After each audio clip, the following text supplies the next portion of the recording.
खास मेहमान हमारे साथ है। इनका नाम है स्मिता मनोहर जी। एक अल्प-सा इनका परिचय मैं यहाँ पर आपके लिए देना चाहूँगा।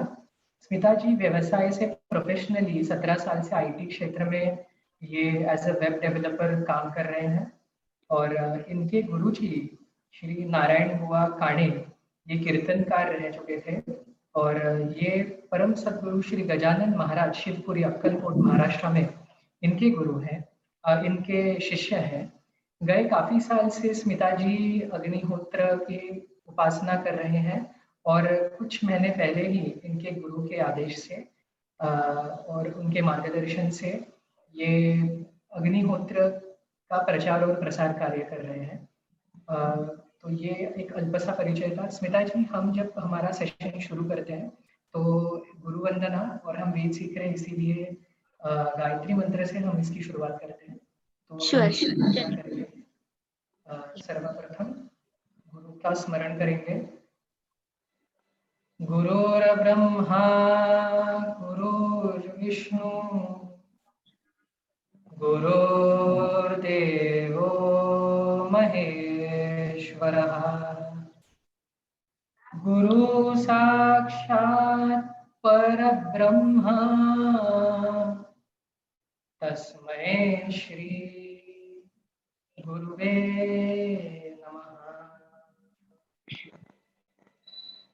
ॐ भूर्भुवस्वः तत्सवितुर्वरेण्यं भर्गो देवस्य धीमहि धियो यो नः प्रचोदयात्। स्मिता जी, ओके, शुरू करें? जी जी बिल्कुल, प्लीज। शिवानन्दसुतं देवं सत्यधर्मप्रवर्तकं सोनाम्बागर्भसम्भूतं गुरुं वन्दे गजाननं। परमसद्गुरु श्री गजानन महाराज की जय। धन्यवाद उमाकांत जी।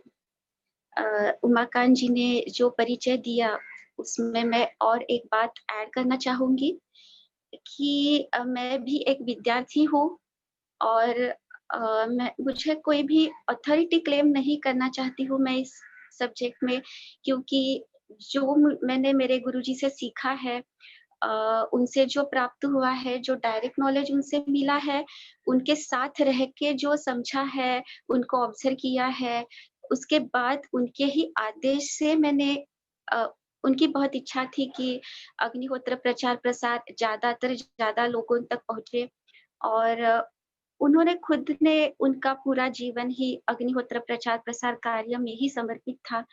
मतलब टिल एज ऑफ 83 वो लास्ट ही मंथ में उनका देहांत हो गया, लेकिन जब तक वो देह में थे तब तक उनका पूरा जीवन इसी कार्य में समर्पित था और उनके ही आदेश से मैं थोड़ा बहुत अग्निहोत्र का प्रचार प्रसार करने के लिए मैंने शुरुआत की है। तो मेरा रोल खाली जो जानकारी है वो आप तक पहुँचाना है, जो इन्फॉर्मेशन है वो आप तक पहुँचानी है। आज इस माध्यम से हम जुड़े हैं तो उसमें मुझे 2 चीज़ें हैं जिससे मुझे बहुत ही आनंद हो रहा है और खुशी हो रही है। उसके 2 कारण हैं।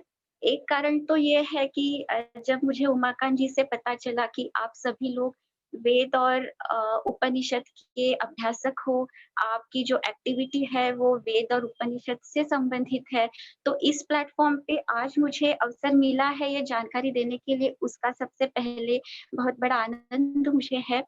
दूसरा एक कारण है, मतलब थोड़ा मज़ेदार कारण है कि ये फर्स्ट टाइम मैं हिंदी में ये सेशन कर रही हूँ।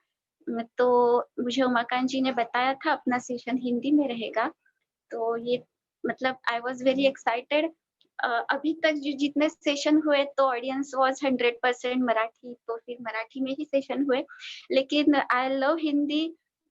हमारी गुरुजी की ही सीख है कि उन्होंने हर एक भाषा पे प्रेम किया। वो खुद हिंदी, कन्नड़ और संस्कृत में कीर्तन भी करते थे।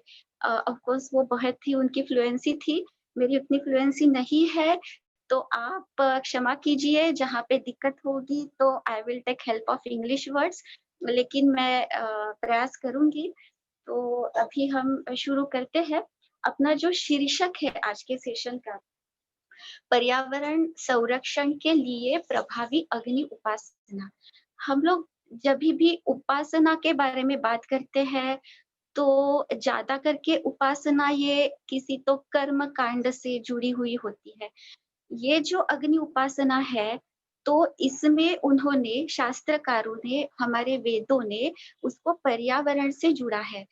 सबसे पहला प्रश्न हमेशा होता है कि उपासना और पर्यावरण, उसका क्या रिलेशन है? ये जो उपासना पद्धति है, ये हमें सुबह और शाम, सुबह सूर्योदय के समय, शाम को सूर्यास्त के समय करने वाली ये उपासना पद्धति है। और इस उपासना पद्धति में ये एक दैनंदिन यज्ञ है, जो दैनंदिन रोज सुबह-शाम करने वाला यज्ञ है। वैसे तो किसी भी यज्ञ संस्था में किसी भी यज्ञ का जो मेन हेतु होता है, वो तो वायुमंडल शुद्धि, ये तो बेसिक पर्पज़ है किसी भी यज्ञ का। तो अग्निहोत्र तो मूलभूत यज्ञ है, तो इसका भी मेन पर्पज़ तो वायुमंडल शुद्धि है, क्योंकि इसमें क्या है, ये हम सुबह और शाम करते हैं।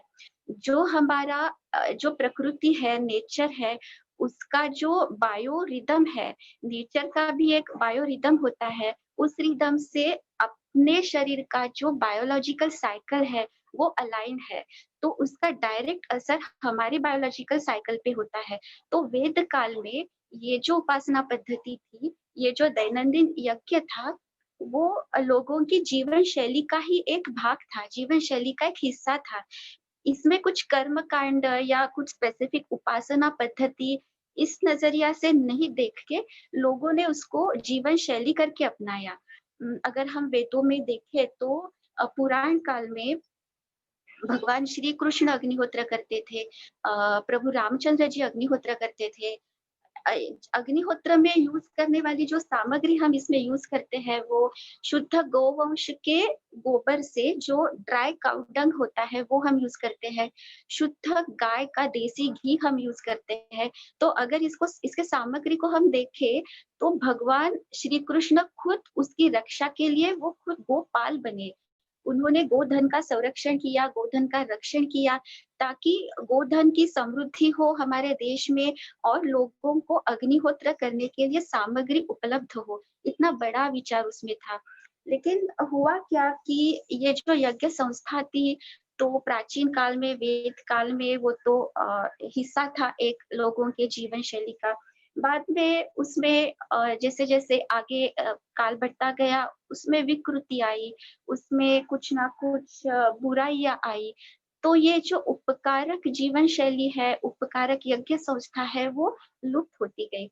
उस समय कैसे था, जैसे शाम को सूर्योदय के समय और सूर्यास्त के समय अग्निहोत्र होता था, पर्यावरण की, वायुमंडल की शुद्धि होती थी। तो उसकी वजह से जो अपना भी साइकिल था, बायोलॉजिकल साइकिल था, वो नेचर की साइकिल से अलाइन होता था और अपने आप एक संरक्षक कवच अ, मनुष्य प्राणियों को मिलता था। जब भी ये संरक्षक कवच हमें नहीं मिलता है, कैसा है ना, वेदों में, उपनिषदों में ही वर्णन किया है। 2 शरीरों का वर्णन किया है। एक अपना इंडिविजुअल शरीर जिसे हम व्यष्टि कहते हैं और एक जो ब्रह्मांड या फिर प्रकृति जिसे समष्टि कहा जाता है। जब भी हम यज्ञ करते हैं, जब भी हम अग्निहोत्र करते हैं, तो उसका लाभ व्यष्टि को और साथ ही साथ समष्टि को भी होता है।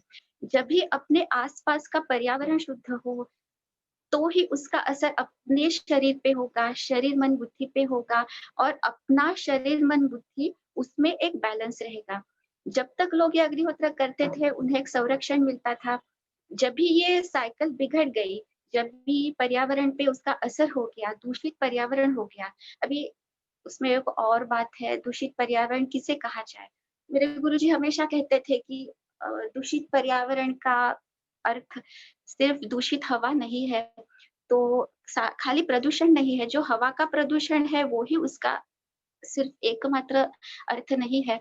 हवा में प्रदूषण मतलब दूषित हवा, दूषित पानी, दूषित अन्न, दूषित आचार-विचार, इन सब घटकों का उसमें all this elements are included in that. क्योंकि क्या होता है ना, अभी प्रदूषण की समस्या तो हमें मालूम है पूरे विश्व में वो एक नंबर की समस्या है। इतनी गंभीर समस्या हम फेस कर रहे हैं। जो पानी हम पीते हैं, वी आर नॉट श्योर कि वो पानी कितना शुद्ध है। उसमें कुछ ना कुछ कृत्रिम घटक हमें करना पड़ता है, प्रोसीजर्स करनी पड़ती है। उसकी पीएच लेवल कितनी बैलेंस है, जो पानी डायरेक्ट हमें मिलता है, वो हमें नहीं मालूम कितना शुद्ध है। जो अन्न हम खाते हैं, जो अनाज खेत से अभी हमारे शहरों में तो जो अनाज आता है, हमें मालूम नहीं क्या टाइप के फर्टिलाइजर्स यूज़ किए हुए हैं। उसके भी आगे जाके जो अन्न हम पकाते हैं घर में, उसमें वैसे देखा जाए तो अग्नि का संस्कार उसके ऊपर होना, अग्नि की प्रोसीजर उस पे होना, ये आवश्यक बात है और ये अंडरस्टूड है। अभी तो शहरों में तो हम लोग घर्षण से अग्नि नहीं उत्पन्न कर सकते, जो गैस हम घर में यूज़ करते हैं, वो ही ज़्यादा से ज़्यादा अग्नि हम घर पे यूज़ करते हैं। लेकिन अभी के समय में तो, अभी के लाइफ़स्टाइल में तो हम लोग गैस पे भी कम से कम पकाते हैं, हम ज़्यादा करके इलेक्ट्रिक अप्लायंसेस का यूज़ करते हैं, माइक्रोवेव यूज़ करते हैं, हम ओवन यूज़ करते हैं, हम टोस्टर यूज़ करते हैं। तो अग्नि का संस्कार किया हुआ अन्न भी हम ज़्यादा से ज़्यादा नहीं खाते। आचार-विचार भी दूषित है। हम अगर मीडिया में देखेंगे, न्यूज़पेपर देखते हैं, हम टीवी चैनल पे न्यूज़ देखते हैं, तो ऐसी कोई भी न्यूज़ नहीं है जिससे हमें आनंद मिले, जिससे हमारा उत्साह बढ़े। तो मेरे गुरुजी हमेशा कहते थे कि जब हम पर्यावरण का, प्रदूषण का विचार करते हैं, तो इन सब घटकों का विचार करना आवश्यक है। अ, वेद काल में, पुराण कालों में जब लोग अग्नि उपासना करते थे, शुद्ध अग्नि उपासना करते थे, सब प्रोसीजर्स फॉलो करते थे, तो यह संरक्षक कवच उन्हें अपने आप मिलता था। अभी जैसे पर्यावरण में दूषितता आ गई, उसका डायरेक्ट इफ़ेक्ट हमारे बायोलॉजिकल साइकिल पे होने लगा। हमारी इम्यूनिटी सिस्टम डिस्टर्ब हो गई, क्योंकि जभी भी इम्यूनिटी सिस्टम डिस्टर्ब हो जाती है, तो क्या होता है, हम लोग लास्ट 6 मंथ से देख रहे हैं। एक वायरस आता है और सब सब उसका इफ़ेक्ट सभी घटकों पे होता है कि अ, इसके पहले कभी भी हमने व्यवहार में एक शब्द का इस्तेमाल नहीं किया जो हम गए 6 महीनों से कर रहे हैं, जो है सैनिटाइज़ेशन। व्यवहार में इसके पहले इतना इसका यूज़ हमने नहीं किया था। अभी हम मतलब हमारे घर में, ऑफ़िस में, पब्लिक प्लेस में हम जाते हैं तो विदाउट सैनिटाइज़ेशन हम कुछ चीज़ सोच ही नहीं सकते। हमारे घर में, हमारे फैमिली में हम सैनिटाइज़र का ओवर यूज़ नहीं करते हैं। मतलब अगर हम बाहर जाते हैं, जो व्यावहारिक रूप से हमें जो बैंक में गए, वहाँ पे सैनिटाइज़र का यूज़ आवश्यक है, तो वो हम करते हैं। If it is mandatory then we follow the whatever guidelines are been given. लेकिन घर में हम उसका ओवर यूज़ नहीं करते, क्योंकि हमें पता है, वी आर क्वाइट श्योर कि हम लोग सुबह-शाम अग्निहोत्र करते हैं। वायुमंडल की शुद्धि का जो कवच है, अग्निहोत्र का जो समय है, सुबह का और शाम का, सूर्योदय सूर्यास्त का, उसमें हर 12 घंटे के बाद जैसे नेचर का साइकिल चेंज होता है, उसी समय हमें उसका अग्निहोत्र का सुरक्षा कवच हमें मिलता है। तो इसीलिए हम सुरक्षित हैं, ये हमारी भावना है। तो ये जो यज्ञ है, जैसे मैंने कहा कि जैसे काल चला गया, उसमें विकृति आई, उसमें बुराइयाँ आई और ये उपकारक संस्था नष्ट हो गई। लेकिन इस उपकारक संस्था को, इस अग्नि संस्था को, इस अग्निहोत्र को किसने पुनरुज्जीवित किया? अभी मॉडिफाइड फॉर्म ने उसे किसने रिवाइव किया, ताकि हम जैसे सर्वसाधारण लोग, any ordinary people, any householder, he can easily do the process at his home. इस स्वरूप में उसने किसने लाया? तो अक्कलकोट के परम सद्गुरु श्री गजानन महाराज, जो मेरे गुरु थे, उनके गुरु थे। लाइक जैसे उमाकांत जी ने इंट्रोडक्शन में बताया कि कीर्तन कलाशेखर नारायण बुआ काणी मेरे गुरु थे। Narayan Bua Kani was direct disciple of Gajanan Maharaj. तो मैं एक कुछ स्लाइड्स शेयर करना चाहूँगी। स्लाइड के माध्यम से मैं थोड़ी बहुत उनकी जानकारी, थोड़ी बैकग्राउंड बताती हूँ, उसके बाद हम लोग एक्चुअल डेमो देखेंगे। तो मैं स्लाइड शेयर करती हूँ।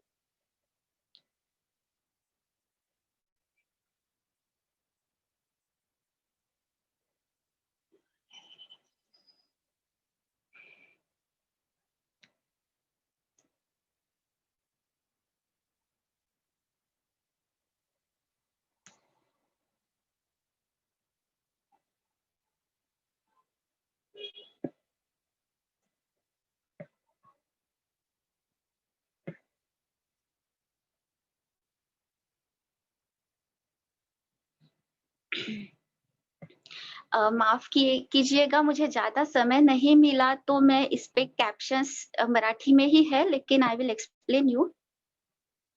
ये जो है, ये परम सद्गुरु श्री गजानन महाराज, अक्कलकोट के गजानन महाराज है। He is the incarnation of Swami Samarth of Akkalkot. जो परंपरा है स्वामी समर्थ जी की, जो दत्त गुरु की परंपरा है, उसमें ही उन्होंने फिर से एक बार अवतरण किया, और गजानन महाराज के नाम से सब पहचानते हैं। ज़्यादा करके हम अगर गजानन महाराज कहें तो हमें शेगांव के गजानन महाराज की जानकारी होती है। ये जो गजानन महाराज है, वो शिवपुरी अक्कलकोट के गजानन महाराज है। इन्होंने, मतलब इन्हें ही वैश्वानर अवतार कहा जाता है, क्योंकि स्वयं परम अग्नि स्वरूप उनका अवतार है। उन्होंने स्वामी समर्थ के परंपरा से ही वो है, साक्षात स्वामी समर्थावतार ही है, और उन्हें भगवान परशुराम जी से भी दीक्षा मिली, और इन्होंने प्रतिज्ञा की कि मैं श्रुतियों का पुनरुज्जीवन करूँगा। और इन्हें अभी जो हम अग्निहोत्र करते हैं इस स्वरूप में रिवाइव करने का काम इनका है। बहुत बड़ा उनका मानव जाति पे उपकार है, उनका जो उसी के लिए ही उनका अवतार था। तो अभी जो अब हम अग्निहोत्र करते हैं, ये इन्हीं की देन है। ये जो है गुरु मंदिर अक्कलकोट में है। अक्कलकोट में हमें बाकी सब स्थान ज़्यादा करके जानकारी होती है। स्वामी जी के जो बाकी स्थान है, वटवृक्ष मंदिर है, समाधि मंदिर है। ये जो गुरु मंदिर है, यहाँ पे गुरु पीठ की स्थापना है। स्वामी समर्थ की जो परंपरा है, वो यहाँ पे है। उनके जो डायरेक्ट डिसाइपल थे बाळप्पा महाराज, उनको उन्होंने आदेश दिया कि ये जो परंपरा ना करे, तो ये जो गुरु मंदिर है, स्वामी जी की जो ओरिजिनल परंपरा है, उनका ओरिजिनल लिनिएज है, वो यहाँ पे है। बहुत ही पवित्र, बहुत ही शांत और बहुत ही आध्यात्मिक महत्व इस स्थान में है। इसका मुख्य सभा मंडप है। यहाँ पे अक्कलकोट स्वामी जी ने, उनके जो निज शिष्य थे बाळप्पा महाराज, उन्हें जो अपने सब प्रासादिक चिन्ह, अपने चैतन्य पादुका दी, वो यहाँ पे स्थापित है। आप उसका दर्शन ले सकते हो। तो जभी भी यही वो स्थान है जहाँ पे उन्हें अग्नि का साक्षात्कार हुआ।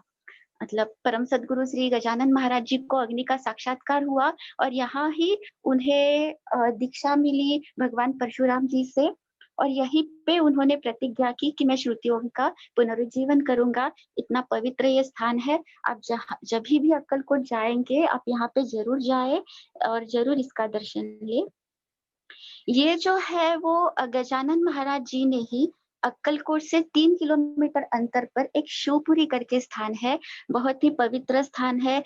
इस स्थान का उल्लेख भी पुराण काल में मिलता है, और जब भी गजानन महाराज जी ने वेदों में जब भी यज्ञ होते थे, तो के बाद around after 2500 years Gajanan Maharaj जी ने यहाँ पे एक सोमया अ, का सोमयाग यहाँ पे किया है। उन्होंने ये नगरी निर्माण हुई। अभी फिलहाल तो ये इसको नगरी कहा जाता है। यहाँ पे अग्निहोत्र का इंटरनेशनल सेंटर है। जग भर शास्त्रज्ञ यहाँ पे आते हैं। यहाँ के इसी नगरी के माध्यम से 65 से ज्यादा देशों में अग्निहोत्र लोग करते हैं, और वो एक ग्लोबल स्वरूप उसको प्राप्त हुआ है। तो यहाँ पे गौशाला है, यहाँ पे आयुर्वेदिक मतलब सेंटर है, यहाँ पे पाठशाला है जहाँ पे स्टूडेंट सीखते हैं, सुबह अग्निहोत्र करते हैं। तो ये भी एक पवित्र स्थान है। आप अगर अक्कलकोट में जाए तो इसका जरूर दर्शन लें। ये परम सद्गुरु श्री गजानन महाराज, ये जो है श्री श्रीकांत जी महाराज, ये परम सद्गुरु श्री गजानन जी महाराज के सुपुत्र है। ये भी बहुत ही अलौकिक व्यक्तिमत्व थे, बहुत ही अलौकिक विभूति थे। इनके कार्यकाल में उन्होंने बहुत प्रयास किया, और अग्निहोत्र ज्यादा से ज्यादा लोगों तक पहुंचे, और शिवपुरी स्थान को इंटरनेशनल सेंटर बनाने में इनका बहुत ही योगदान था। ये जो है डॉक्टर पुरुषोत्तम जी राजीव वाले, ये श्रीकांत जी महाराज के चिरंजीव है। अभी फिलहाल शिवपुरी में ये हेड है, वहाँ के वो मुख्य है। और आज जो टेक्नोलॉजी है, उस टेक्नोलॉजी के माध्यम से ज़्यादा से ज़्यादा लोगों तक ये पहुँचे, इसलिए वो कार्यरत है। उनका भी बहुत बड़ा योगदान इसमें है। ये जो है वो हमारे गुरु है, मेरे गुरु कीर्तन कलाशेखर भभ श्री नारायण वाकाणे। वो एक कीर्तनकार थे, highly spiritual person, enlightened person थे, लेकिन बहुत ही behave like ordinary person only. वो डायरेक्ट डिसाइपल थे परम सदगुरु श्री गजानन जी महाराज के। इन्होंने अपना पूरा जीवन है वो, जैसे मैंने पहले ही कहा, अग्निहोत्र के लिए ही व्यतीत किया। उनकी और एक खास बात थी, उन्होंने मतलब ही only initiated me in this tradition, but उन्होंने कभी भी ऐसे फोर्स नहीं किया, उन्होंने कभी भी प्रेशराइज नहीं किया अग्निहोत्र करने के लिए मुझे। लेकिन मेरा सौभाग्य था, मुझे बहुत समय उनके साथ बिताने की, मतलब आई गॉट एन अपॉर्चुनिटी। लेकिन उनकी जो जीवन शैली थी, उनके जो आचार विचार थे, उसे देख के ही उनके साथ रहने वाला व्यक्ति प्रभावित होता था, अट्रैक्टेड होता था, और वो खुद ही अग्निहोत्र शुरू करता था। तो इनकी ही आज्ञा से अभी हम अग्निहोत्र का ये सेशन कर रहे हैं। अग्निहोत्र की जो ये जो पात्र हम देख रहे हैं, पिरामिड शेप का कॉपर पात्र है ये, जिसमें हम अग्निहोत्र करते हैं। ये जो हम देख रहे हैं वो सब बेसिक रिक्वायरमेंट्स है, और it is must, it is important, अग्निहोत्र के लिए ये रिक्वायरमेंट होनी ही चाहिए। तो ये जो पात्र है उसमें हम अग्नि प्रज्वलित करते हैं। वो जो 3 दिख रहे हैं पार्ट्स आपको, वो गोवंश के, गाय के, शुद्ध देसी गाय के गोबर से जो ड्राई काउडंग बनता है वो है, उसकी सहायता से हम अग्नि प्रज्वलित करते हैं। जो आहुति हम अग्नि में देते हैं वो अनब्रोकन राइस, जिसे हम अक्षता कहते हैं, अक्षत कहते हैं, उसको हम 2 ड्रॉप देसी घी लगाते हैं, और वो अप्लाई करके उसकी 2 आहुति हम सूर्योदय सूर्यास्त में देखते हैं। हम लोग डेमो देखेंगे ही, उस समय मैं आपको दिखाऊंगी। उसका जो प्रमाण है वो अपने फिंगर टिप में एक साथ जितने भी वो ग्रेन्स चावल के आएंगे, वो उसका 1 आहुति का प्रमाण है।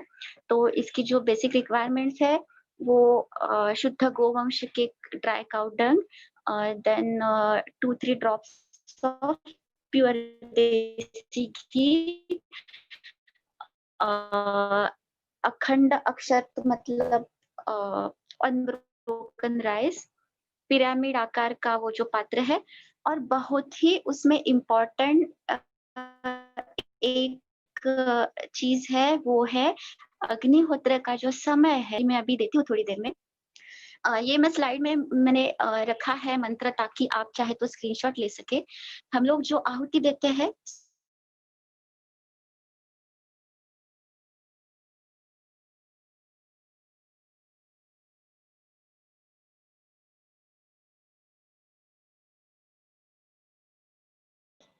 Hello, Yeah, ma'am. I guess we lost. I think I got disconnected. तो वो जो मंत्र थे, I will share the slide once again, so Sure, if ma'am. Sure. someone can take the screenshot.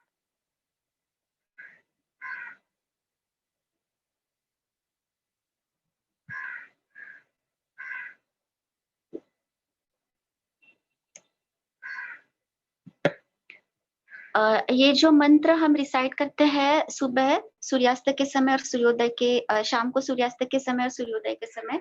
सूर्यास्त का जो मंत्र है, अग्नये स्वाहा, अग्नये इदं न मम, प्रजापतये स्वाहा, प्रजापतये इदं न मम। जब भी हम स्वाहा के समय हम आहुति देते हैं, तो सुबह शाम को 2 आहुति, अग्नये स्वाहा के समय 1 आहुति, प्रजापतये स्वाहा के समय दूसरी आहुति। सूर्योदय का जो मंत्र है, सूर्याय स्वाहा, सूर्याय इदं न मम, प्रजापतये स्वाहा, प्रजापतये इदं नमः। सेम लाइक सूर्यास्त, सूर्योदय के समय भी जब भी सूर्याय स्वाहा, स्वाहा के समय हम आहुति देते हैं। सेकेंड लाइन प्रजापतये स्वाहा, स्वाहा के समय हम आहुति देते हैं।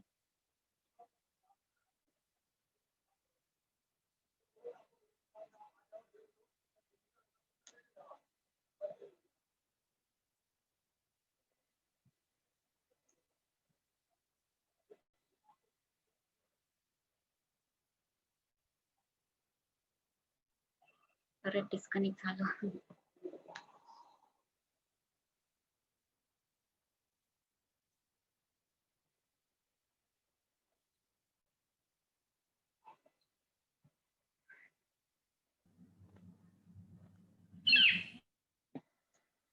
Yes, I'm back. You can see me and hear me? Ma'am आपका जो स्क्रीन है वो कोई और सा स्क्रीन शेयर हुआ है, जैसे हमारा जूम ऐप का, आई गेस। ओहो, ओके, अभी हाँ, अभी इट्स परफेक्ट मैम। आपको स्क्रीन शेयर तो नहीं करना है ना अभी?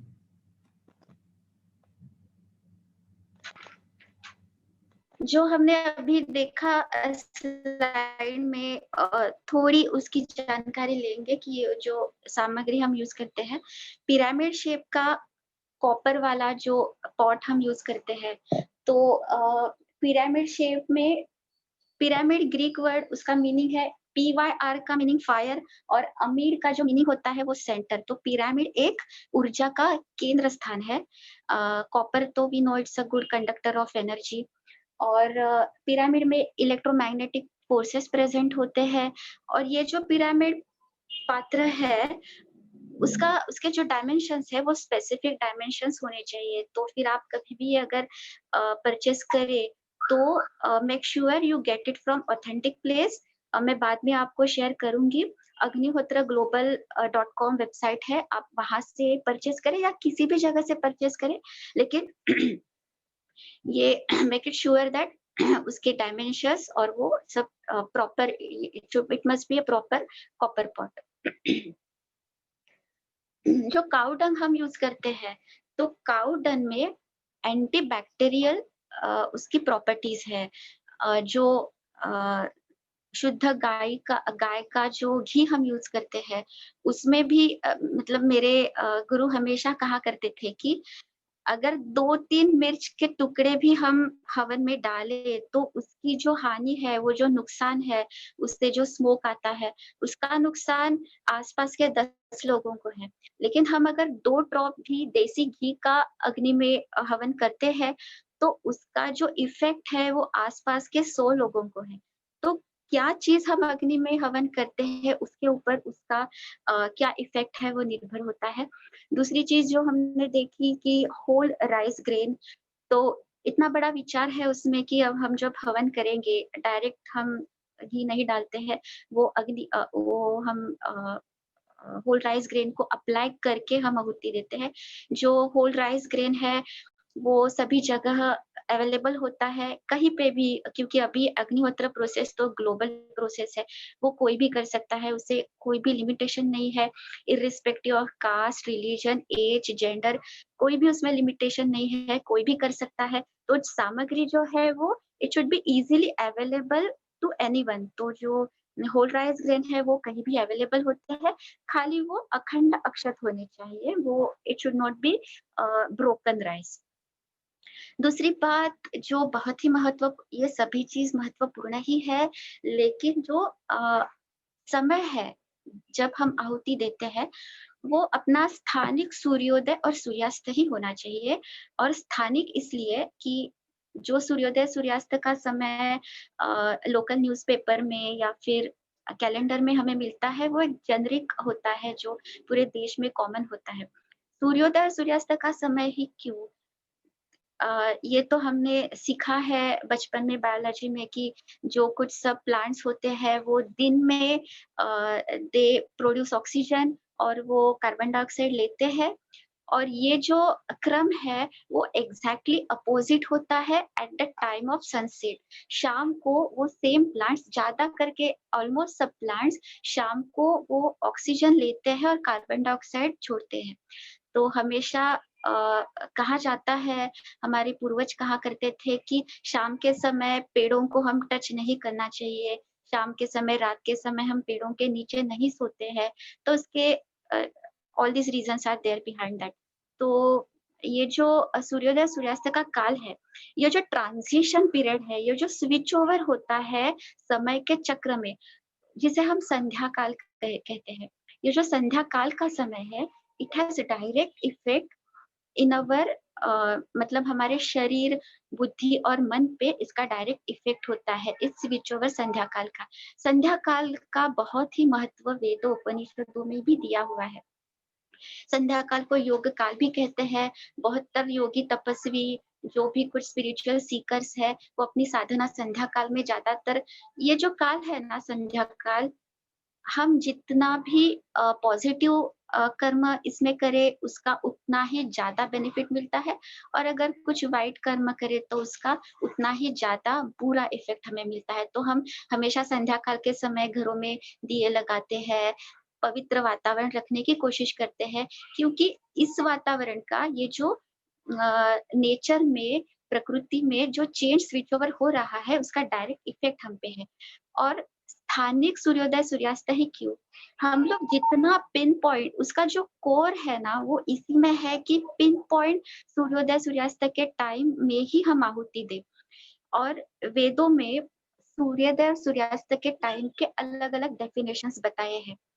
जो वेदों में अग्निहोत्र के लिए जो डेफिनेशंस वेद फॉलो करते हैं, जो सन डिस्क है हमारी, सूर्य बिंब जिसे हमें कहते हैं, वो exactly half of the sun disc when touches to horizon, क्षितिज में जो वो हाफ सन डिस्क टच करता है, वो जो समय है, वो अपने सूर्योदय सूर्यास्त का समय है। बहुत बार ऐसे होता है कि सूर्योदय का जो समय है, उस समय के पहले ही हमें ऐसे आभास हुआ है, तो वो जो है वो एक फिजिकल मतलब फिजिक्स का फिनोमिनन है, हमें मालूम है, due to refraction of light हमें वो आभास होता है। लेकिन अगर हम अपना लोकल सूर्योदय सूर्यास्त का टाइम फॉलो करें, तो ही उसका वो एक्चुअल अग्निहोत्र प्रोसेस है, अदरवाइज वो बाकी हवन होगा लेकिन अग्निहोत्र का बेनिफिट नहीं मिलेगा। तो ये सूर्योदय सूर्यास्त का जो लोकल टाइम है, वो हमें कहाँ से मिलेगा? तो वो जो है उसके लिए एप्स अवेलेबल है, अग्निहोत्र ऐप आप डाउनलोड कर सकते हो। किसी भी वेबसाइट पे अग्निहोत्र.org वेबसाइट है, अग्निहोत्रग्लोबल.com वेबसाइट है, वहाँ से आप जहाँ पे भी आप मतलब उस ऐप में आपके लोकेशन के अनुसार जो लैटिट्यूड लॉन्गिट्यूड के हिसाब से आपको आपका स्थानिक समय का टाइम टेबल मिल सकता है, और आप मतलब पूरे ईयर का टाइम टेबल वहाँ से डाउनलोड कर सकते हो। तो ये चीज़ ध्यान में रखना बहुत ही ज़रूरी है कि समय इसमें बहुत ही इम्पोर्टेंट है। अभी हम एक्चुअल प्रोसीजर देखेंगे।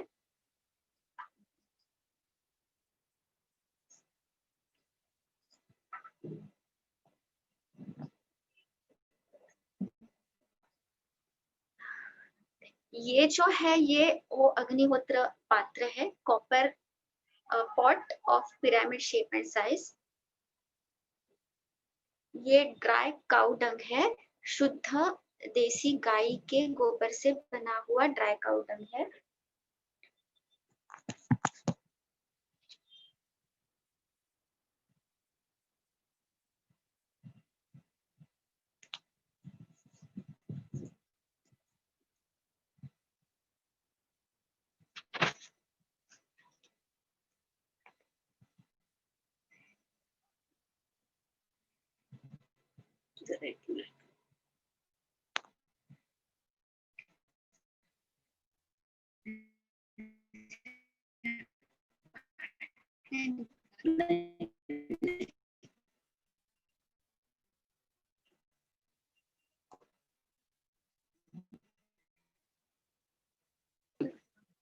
ये जो ड्राई काउ डंग के पीसेस है, ये पीसेस हमें अरेंज करने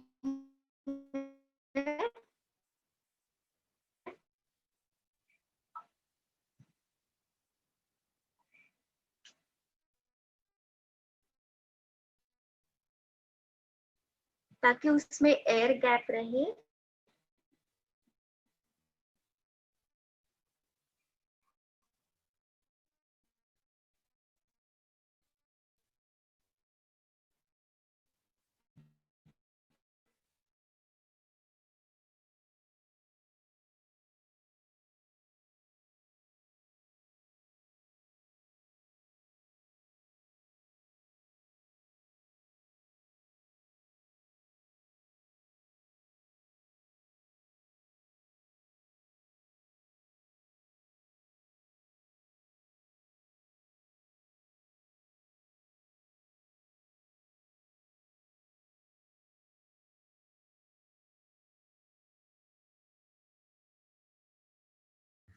सो sorry dear friends, I guess हम लोग जस्ट 2 मिनट में ज्वाइन होंगे, कुछ इंटरनेट इशू है।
हेलो, थोड़ा टेक्निकल इशू आ गया था। हम एक 2 मिनट ब्रेक ले लेते हैं यहाँ पे, तब तक स्मिता जी वापस ज्वाइन कर रहे हैं हमें।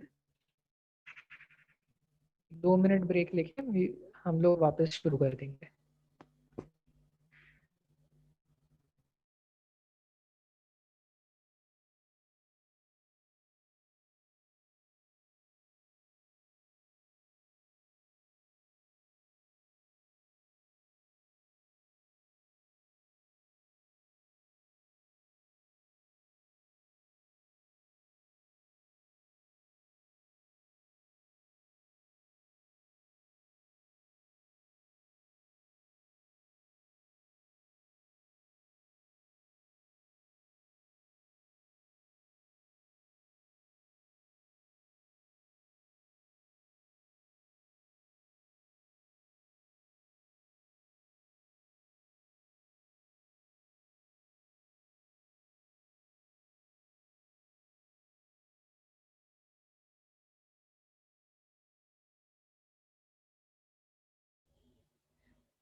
लास्ट 10 मिनट्स हम लोग क्वेश्चन आंसर सेशन रखेंगे, तो जो कुछ आप सवाल है ग्रुप में डाल सकते हैं और स्मिता जी आपके आंसर यहाँ पे दे देंगे।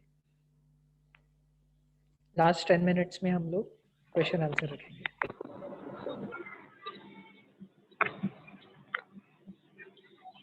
हेलो उमाकांत जी। जी जी स्मिता जी आप हाँ मी आहे, हाँ या आई एम देयर। तो आप जस्ट मुझे बताइएगा कब स्टार्ट करना है। आई थिंक शुरू कर सकते हैं हम लोग। कर सकते हैं ना? जी जी कोई प्रॉब्लम।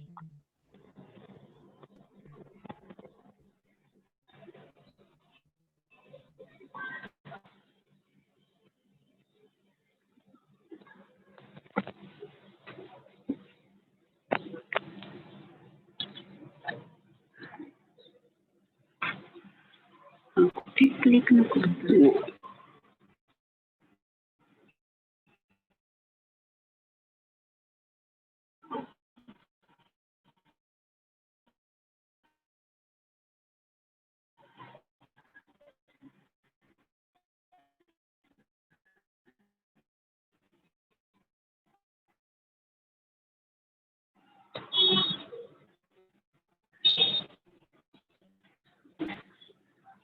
ये ट्राइकाउटन के पीसेस को अरेंज किया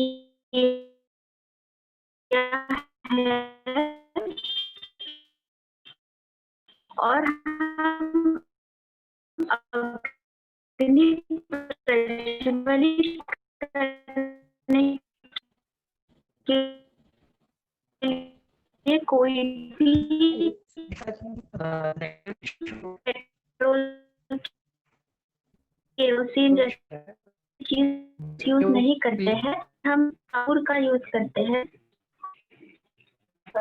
मैं है आप देखो 4 मिनट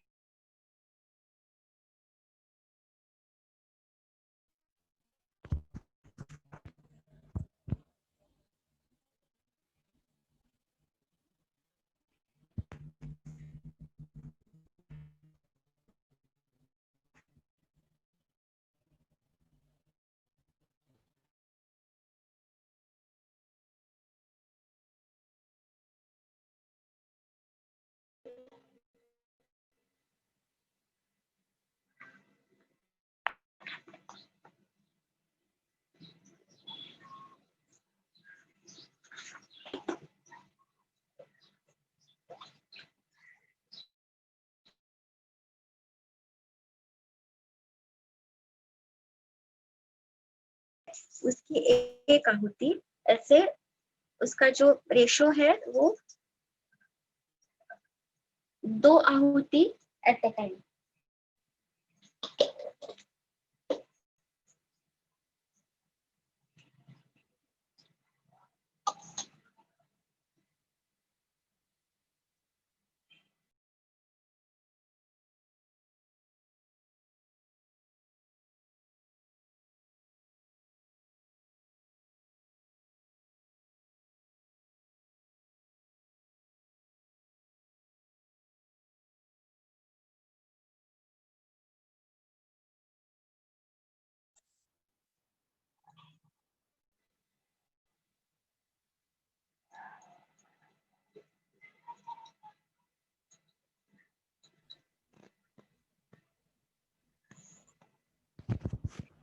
स्मिता जी पार्टिसिपेंट से रिक्वेस्ट है अगर एक्सप्लेनेशन अगर आप वापस स्टार्टिंग से कर सकें, क्योंकि बीच में नेटवर्क इशू आ गया था। ओके ये जो ड्राउ कार्डंग है इसके पीसेस बनाए हमने, और ये जो कॉपर पॉट है इसमें वो पीसेस हमने अरेंज किए अपोजिट डायरेक्शन में, क्रॉस डायरेक्शन में, ताकि उसके बीच में हवा रह सके और हवा जाने के लिए उसमें जगह रहे। तो हमने वो अपोजिट डायरेक्शन में अरेंज किए। बाद में अग्नि को प्रज्वलित करने के लिए हमने कैम्फर का यूज किया, कपूर डाल के हमने अग्नि को प्रज्वलित किया। ये ऐसे हमने पहले वो अरेंज किए थे पीसेस क्रॉस डायरेक्शन में। बाद में अग्नि प्रज्वलित होने के लिए कपूर के बाद में जब उसका फ्लेम आया तो फायर आने के बाद इसके ऊपर ये रखा। बाद में हमने राइस ग्रेन लिए, उसका जो प्रमाण है वो एक फिंगर टिप में जितने राइस ग्रेन हम ले सकते हैं, क्योंकि हमें 2 आहुति देनी है, तो एक आहुति के लिए ये एक पार्ट, दूसरी आहुति के लिए ये दूसरा पार्ट, ऐसे 2 पार्ट में हमने डिवाइड किया। हमें जो आहुति देनी है, एक्चुअली आहुति देने का जो समय है, वो जो अपना सूर्यास्त का समय और सूर्योदय का समय है, वो होना चाहिए। तो उसके लगभग 3, 4, 5 जितना हमको बाद में अंदाज आता है, तो अराउंड 4-5 मिनट पहले हमें ये अग्नि प्रज्वलित करना है। ये हमें ध्यान में रखना है कि अपने अग्निहोत्र के आहुति का समय सूर्योदय सूर्यास्त के टाइम का ही होना चाहिए। ये हम लोग खाली देख रहे हैं, तो मेरे गुरुजी वो दिखाना है तो पूरा दिखाना चाहिए है, लेकिन हमें जो अपनी उपासना करनी है, वो हमें सुबह और शाम सूर्योदय सूर्यास्त के टाइम ही करनी है। तो जैसे ही ये व्हाइट कलर का स्मोक आना चालू हो जाए, एक 4-5 मिनट में वो शुरू हो जाता है, तो अभी हमें एक्चुअल आहुति देनी है।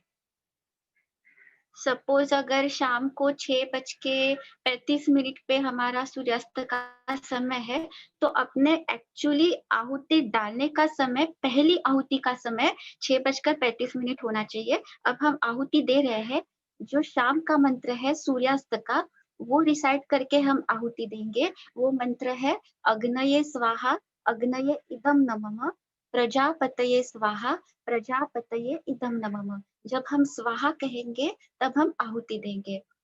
अग्नये स्वाहा, अग्नये इदं, प्रजापतये स्वाहा, प्रजापतये इदं नमः।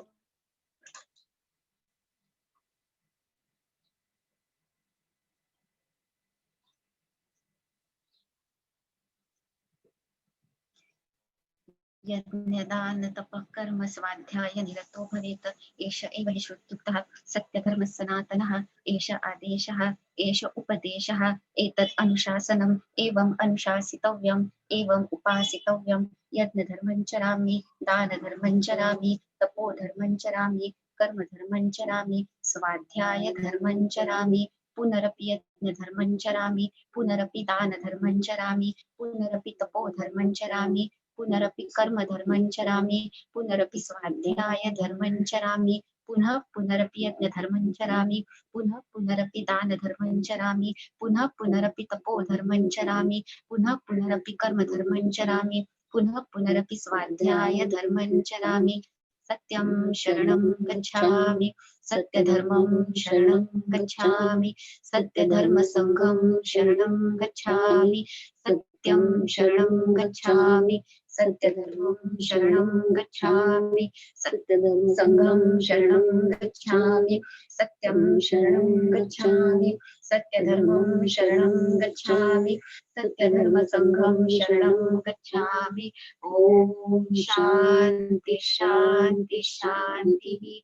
अनंत कोटि ब्रह्मांड नायक राजाधिराज योगीराज श्रीमद सद्गुरु स्वामी समर्थ महाराज की जय। श्रीमद सद्गुरु स्वामी दास ब्रह्मानंद स्वामी महाराज की जय। श्रीमद सद्गुरु दयानंद स्वामी महाराज की जय। परम सद्गुरु श्री गजानन महाराज की जय। देव देवेश्वर भगवान परशुराम भगवान की जय। ओम सिद्धांत अवधूत चिंतन श्री गुरुदेव दत्त।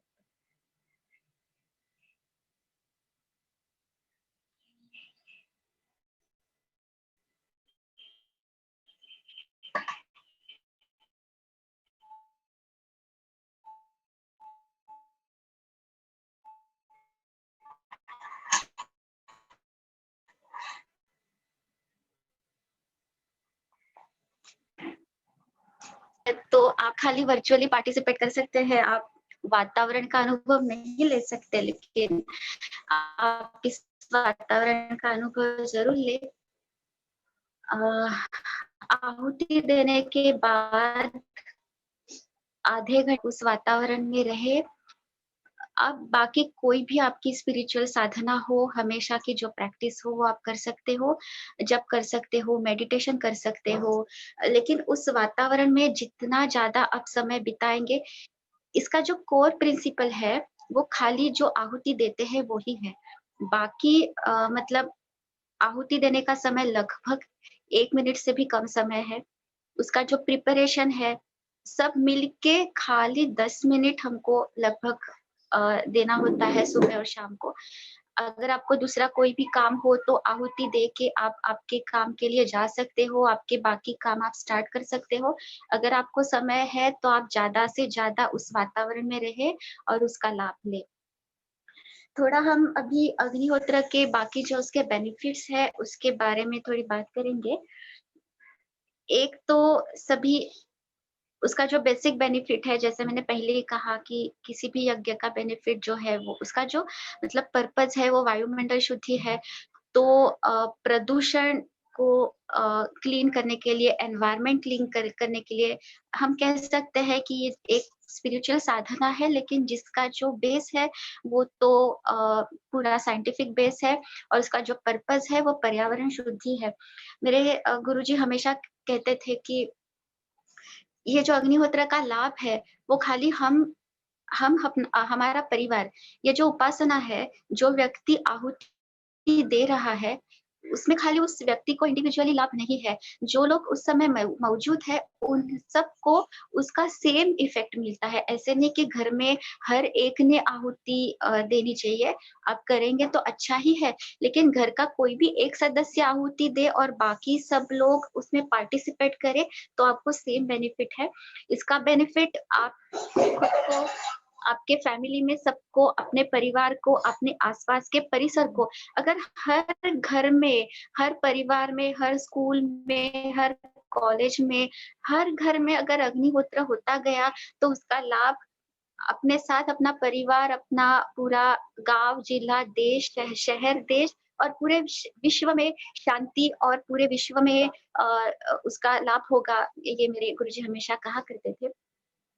उसके और भी कुछ व्यावहारिक अगर उदाहरण देने हैं तो मध्य प्रदेश के भोपाल में 1984 में can you message method start to okay I think some message has come, तो बाद में देखते हैं। मैं एक 10-15 मिनट में उसके बेनिफिट्स बताती हूँ आपको।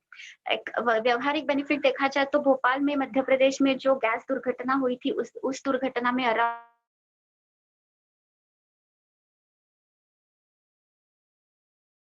फैमिलीज़ थे, जो रेगुलरली अग्निहोत्र प्रैक्टिस करते थे, अग्निहोत्र जीवन शैली रेगुलरली वो फॉलो करते थे। उनके घर में कोई भी जीवित हानि तो नहीं हुई, मनुष्य हानि तो हुई नहीं, लेकिन जो उनके घर में पेट्स थे, मतलब जो डॉगीज़ थे, कैट्स थे, उनको भी कुछ भी नहीं हुआ। मेरे गुरुजी स्वयं वहाँ पे जाके उनका इंटरव्यू उन्होंने लिया था। तो ये व्यावहारिक तो एक उसका बेनिफिट है। हमारे थाने में ही वो जो अपनी जो शिवपुरी की संस्था है, उनके हमेशा बहुत एक्टिविटीज़ होते हैं, बहुत ही प्रयोग उनके होते हैं। तो जो एक्यूआई कहते हैं, एयर क्वालिटी इंडेक्स, तो उसका भी परीक्षण हुआ है अग्निहोत्र के 30 मिनट पहले और 30 मिनट बाद। प्रदूषण में जो मतलब पर्यावरण में जो सुधार हुआ है, उसके सब एक्सपेरिमेंट हो चुके हैं। आप अग्निहोत्र.org और अग्निहोत्र ग्लोबल वेबसाइट पे जाके देख सकते हो। डॉक्टर राजिम वाले करके उनका जो यूट्यूब चैनल है, डॉक्टर पुरुषोत्तम जी राजिम वाले उनका, वहाँ पे आप सब उसके साइंटिफिक बेनिफिट्स, सब पैरामीटर्स जो उसमें एक्सपेरिमेंट्स हुए हैं, वो खुद जाके आप देख सकते हो। ये जो भस्म है, जब भी वो पूरा भस्म हो जाता है उसका, जो हमने काऊ डंग को अभी जो उसमें जो आहुति दी, काऊ डंग का पूरा भस्म जब होता है, वो जो अग्निहोत्र ऐश होती है, उसमें बहुत ही मेडिसिनल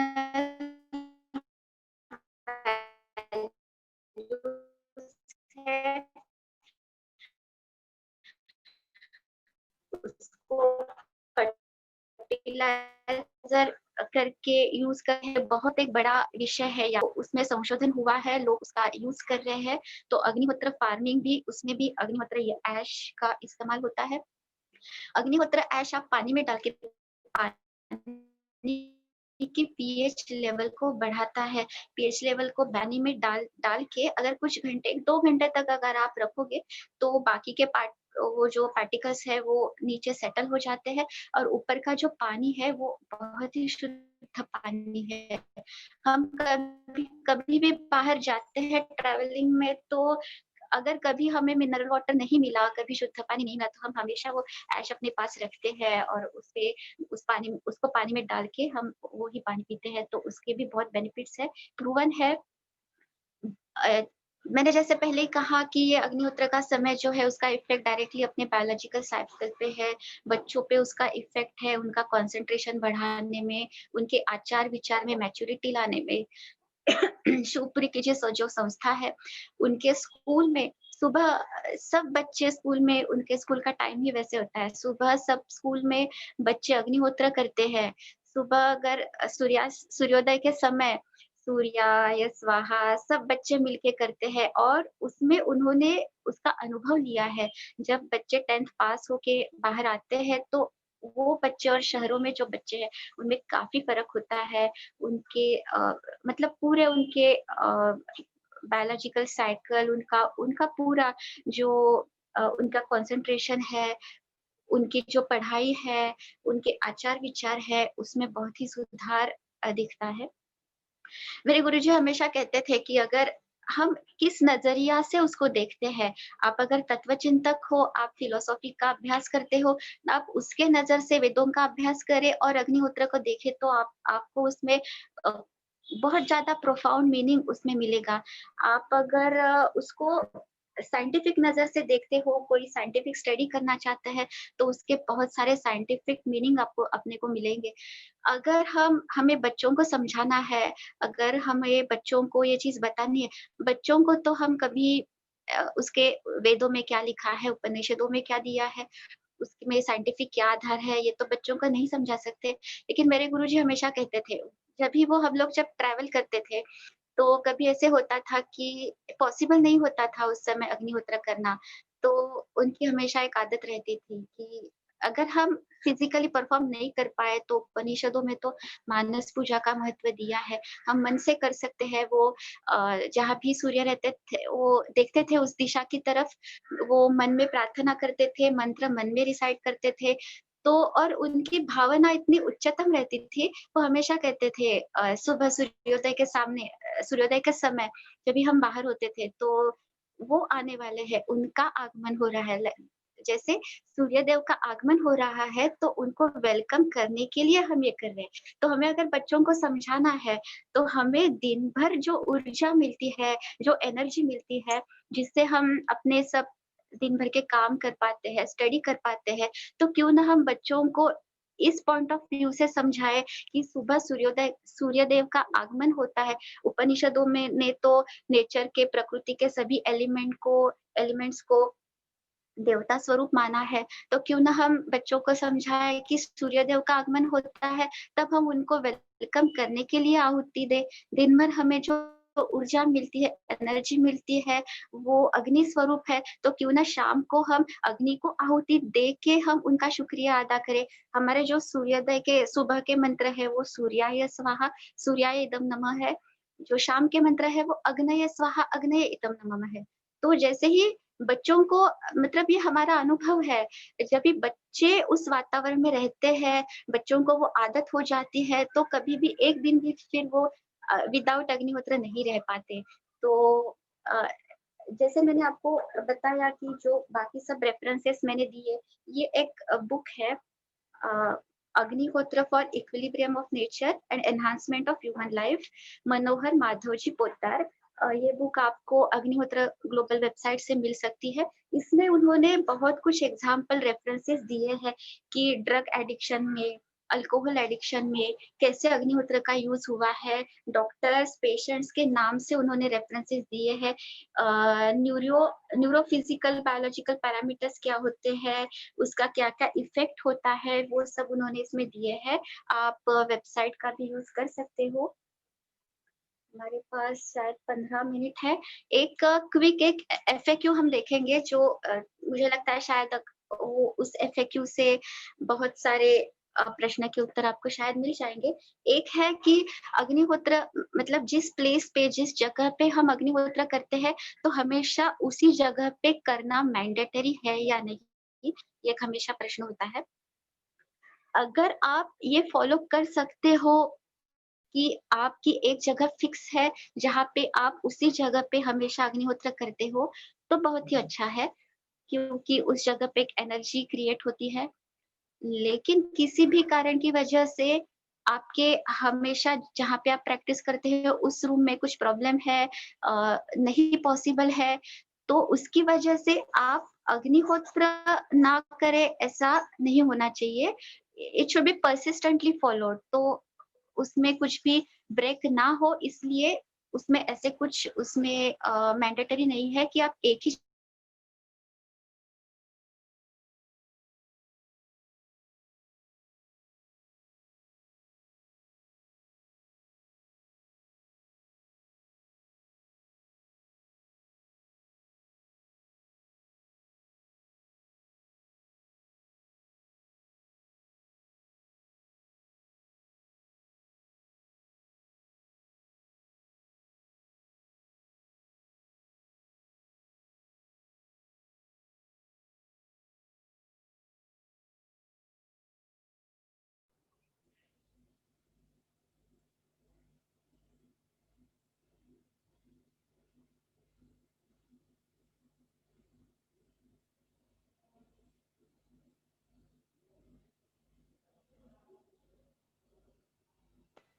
हाँ, तो I'm audible now, ना? Right?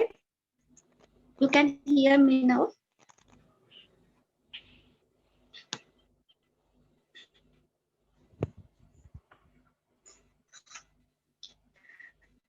उमाकांत जी, आप जी सुन पाते हो?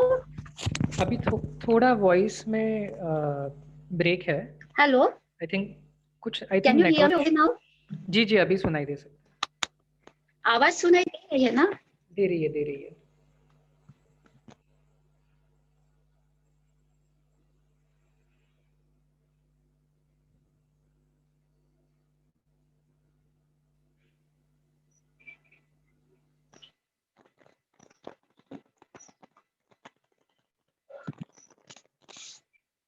या वेरी सॉरी, बीच में डिस्कनेक्ट हो रहा है। अभी ओके है ना?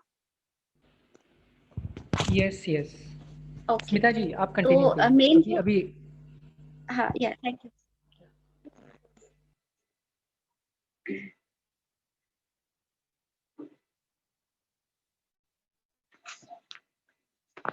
यस, तो हम लोग एफएक्यू देख रहे थे, तो प्लेस का कोई ऐसे मैंडेटरी नहीं है, आप प्लेस चेंज कर सकते हो। कभी कभी पूछते हैं लोग कि ट्रैवल करते समय क्या करेंगे, अगर हम फ्रिक्वेंटली ट्रैवल करते हो तो भी कोई बात नहीं। आप अगर ट्रैवल करते हो तो किसी भी जगह से भी आप अग्निहोत्र कर सकते हो। मेरे गुरुजी को मैंने हमेशा देखा है, ट्रैवल करते समय वो कहाँ पे भी हो, कभी कभी उन्होंने रेलवे प्लेटफॉर्म पे अग्निहोत्र किया है, कभी कभी उन्होंने बस में अग्निहोत्र किया है। ऑफ कोर्स सब व्यवहारिक ध्यान दे के पब्लिक प्लेस में किसी को भी अनकंफर्टेबल ना हो, इसका ध्यान दे के उन्होंने अग्निहोत्र मतलब मैंने तो उन्हें देखा है कि उन्होंने शायद फ्लाइट में ही खाली अग्निहोत्र नहीं किया, बाकी सब जगह पे किया जहाँ पे पॉसिबल नहीं था, लेकिन उन्होंने अपना अनुसंधान कायम रखा। उन्होंने हमें भी यही सीख दी कि अपना अनुसंधान कायम रखे, अगर नहीं पॉसिबल हो तो उस टाइम पे हम मन में मंत्र रिसाइट करें और खाली नमस्कार करें और मंत्र मतलब वो फॉलो करें टाइम।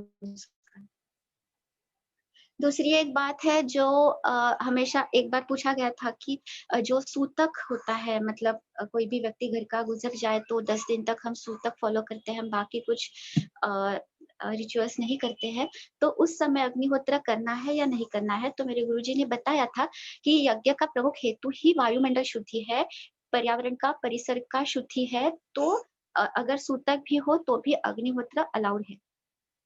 दूसरा, एक जो मंथली पीरियड्स होते हैं उसमें स्त्रियों ने अग्निहोत्र नहीं करना है, ये तो स्ट्रिक्टली हमें फॉलो करना ही है। तो अभी कितना टाइम है अपने पास, उमाकांत जी? हम लोगों ने एक्चुअली 11:30 to 1 बोला था, तो अगर आपको और कुछ पॉइंट्स कवर करने हैं तो हम कंटिन्यू कर सकते हैं। तो 10 मिनट्स आपका सेशन कंटिन्यू कर आपकी सकते हैं। आवाज ब्रेक हो रही है। हेलो हाँ, हेलो। नहीं, हम हमारे जो इम्पोर्टेंट पॉइंट्स थे। जी जी, अगर अगर आपके सेशन पॉइंट्स कवर हो गए हैं हाँ, देन हाँ, हम लोग नहीं, हमारे जो इम्पोर्टेंट पॉइंट्स थे वो कवर हो चुके हैं। जी जी, देन फिर हम लोग थोड़ा question and place answer change. को। हेलो, या हेलो। हाँ अगर जी, कुछ क्वेश्चन आंसर है। ठीक है, तो वी ठीक है। Will keep it open. तो I think very fantastic session Smita ji, आपने अभी जो इन्फॉर्मेशन दी है वो बहुत ही बढ़िया है। आई थिंक ये सबके लिए ही हेल्पफुल होने वाला है, हमारे सबके लिए, अगर हम हर रोज़ इसकी प्रैक्टिस करें तो। हाँ स्मिता जी, आपको सुनाई दे रहा है? आई थिंक आपका नेटवर्क फिर से लो हो गया है।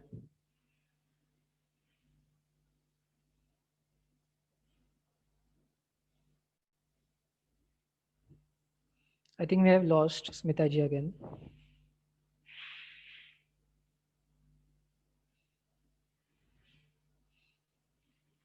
तो वो जब तक ज्वाइन बैक कर रही हैं, मेरे पार्टिसिपेंट से रिक्वेस्ट है कि आप व्हाट्सएप में आपके जो सवाल है वो आप ग्रुप में ही डाल दीजिए। वो जैसे ही ज्वाइन करते हैं वैसे हम एक एक करके इसके आंसर्स ले लेंगे। पार्टिसिपेंट से रिक्वेस्ट है, आप व्हाट्सएप ग्रुप में आपके क्वेश्चंस डाल दीजिए।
हेलो स्मिता जी, आप हैं वहाँ पे? ज्वाइन हो गए हैं क्या? हेलो।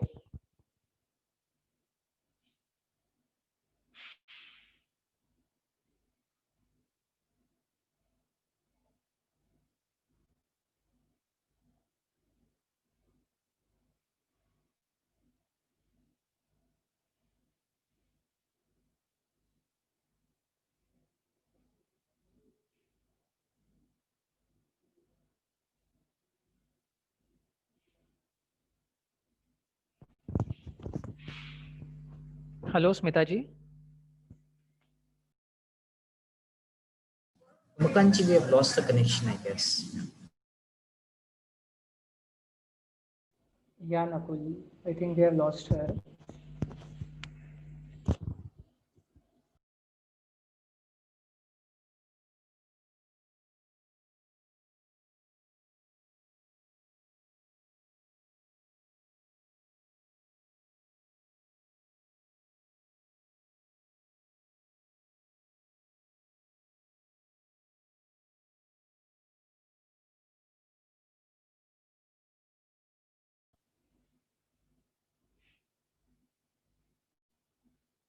ठीक है, तो उनका नेटवर्क इशू हो गया है, आई थिंक सो। तो आप प्लीज़ अपने सारे क्वेश्चंस जो हैं वो व्हाट्सएप ग्रुप में डाल दीजिए। स्मिता जी भी व्हाट्सएप ग्रुप में है, वो आपके सारे आंसर्स वहीं पे दे देंगे। और आप सभी का आज का सेशन अटेंड करने के लिए धन्यवाद। फिर से एक बार सभी को नवरात्रि की शुभकामनाएं। और हमेशा की तरह हमारा जो रिचुअल है, जब भी हम हमारा सेशन एंड करते हैं तो हम शांति पाठ के साथ इस सेशन को एंड करेंगे। हम आपके क्वेश्चंस लेने वाले हैं, तो आप वरी मत कीजिए प्लीज़, सारे क्वेश्चंस आंसर किए जाएंगे आपके। लेकिन हम क्योंकि अनफॉर्चुनेटली स्मिता जी कनेक्ट नहीं हो पा रही हैं, तो हम व्हाट्सएप पे आपके आंसर्स ले लेंगे, आपको आंसर्स दे देंगे सारे। तो आज का आप शांति पाठ करेंगे और आज का सेशन हम कंक्लूड करेंगे। ओम पूर्णमद पूर्णमिदं पूर्णात् पूर्णमुदच्यते पूर्णस्य पूर्णमादाय पूर्णमेवावशिष्यते। ओम शांति शांति शांति। धन्यवाद सभी को। नेक्स्ट